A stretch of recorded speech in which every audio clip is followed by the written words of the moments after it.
അപ്പോൾ നിയമസഭാ സമ്മേളനത്തിന് തുടക്കം, അതിലേക്ക് തത്സമയം.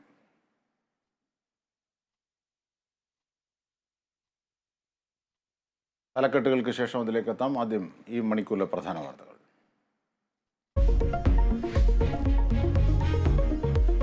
വിവാദങ്ങൾക്കിടെ നിയമസഭാ സമ്മേളനം. ഗവർണർ വിഷയമുയർത്താൻ ഭരണപക്ഷം.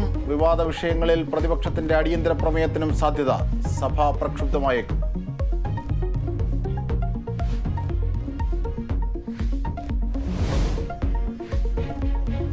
റിപ്പബ്ലിക് ദിന പരേഡിൽ മന്ത്രി മുഹമ്മദ് റിയാസ് സ്വകാര്യ വാഹനം ഉപയോഗിച്ചതിൽ മോട്ടോർ വാഹന വകുപ്പ് അന്വേഷണം.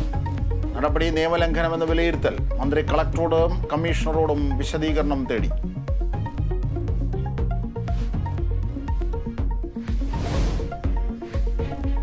മുഖ്യമന്ത്രിയുടെ ഗൺമാനെയും സുരക്ഷാ ഉദ്യോഗസ്ഥരെയും ഇന്ന് ചോദ്യം ചെയ്യും. ചോദ്യം ചെയ്യൽ യൂത്ത് കോൺഗ്രസുകാരെ മർദ്ദിച്ച സംഭവത്തിൽ 10 മണിക്ക് ആലപ്പുഴ സ്റ്റേഷനിൽ ഹാജരാകാൻ നിർദ്ദേശം.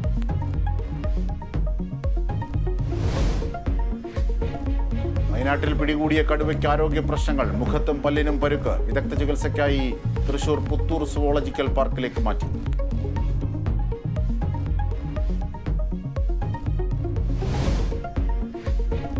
ബീഹാറിൽ NDA സർക്കാരിലെ മന്ത്രിമാരുടെ വകുപ്പുകളിൽ ഇന്ന് തീരുമാനം. RJD കോൺഗ്രസ് മന്ത്രിമാരുടെ വകുപ്പുകൾ BJPക്ക്. ചെറുപാർട്ടികളെ കൂടെ നിർത്താൻ നീക്കം.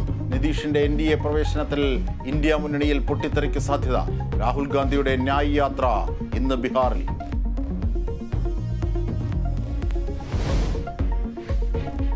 ജോർദാൻ ആക്രമണത്തിൽ തിരിച്ചടിക്കാൻ അമേരിക്ക. സ്ഥിതി വിലയിരുത്തി ജോ ബൈഡൻ. വെടിനിർത്തൽ ആവശ്യപ്പെട്ടുള്ള പാരീസ് ചർച്ചയിൽ പുരോഗതിയില്ല. ഗാസയിൽ 24 മണിക്കൂറിടെ കൊല്ലപ്പെട്ടത് 165 പേർ. ജോർദാൻ സിറിയ അതിർത്തിയിലുണ്ടായ ഡ്രോൺ ആക്രമണത്തിൽ കൊല്ലപ്പെട്ടത് 3 US സൈനികർ.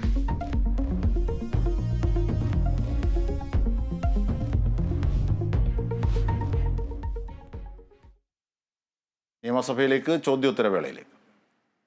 ആവശ്യമുള്ള മരുന്നുകൾ ഇന്റർ ഇൻസ്റ്റിറ്റ്യൂഷൻ ട്രാൻസ്ഫർ വഴിയും എത്തിക്കുന്നുണ്ട്.